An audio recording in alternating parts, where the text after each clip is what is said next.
তাসিন টিউটোরিয়ালসে স্বাগতম। আজকে আমরা দেখব কিভাবে আমাদের হাইড করা রোটাকে আনহাইড করতে পারি। আমাদের প্রয়োজনে আমরা যেটাকে হাইড করেছিলাম সেটাকে কিভাবে আনহাইড করতে পারি। তাহলে প্রথমত দেখুন আমরা এখানে হাইড করেছি কাকে, A B C D E এবং এফ। এখানে যেহেতু তারপরে জি আছে, তার মানে আমাদের এখানে ই এবং এফটা আনহাইড হয়ে আছে। তাহলে এখন আমাদের যেটা দেখা যাচ্ছে ডি এবং শেষে যেটা দেখা যাচ্ছে জি, আমরা এই দুটাকে সিলেক্ট করে নিচ্ছি। এই দুইটা কলামকে সিলেক্ট করার পর আমরা মাউসের রাইট ক্লিক করব। রাইট ক্লিক করে এই যে নিচে যে আনহাইড অপশনটা আসছে, এই আনহাইডটাকে ক্লিক করে দিলাম। ওয়াও, আমাদের এটা আনহাইড হয়ে গেল। এটা একটা পদ্ধতি। এবং অপরদিকে আমাদের আরও যেটা পদ্ধতি রয়েছে, আমরা একইভাবে সিলেক্ট করব।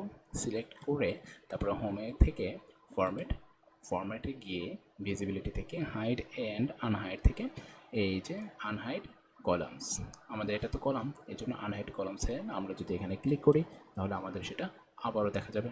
তাহলে আজকে পর্যন্ত, দেখা হচ্ছে পরবর্তী ভিডিওতে। ততক্ষণ পর্যন্ত আমাদের সাথেই থাকবেন।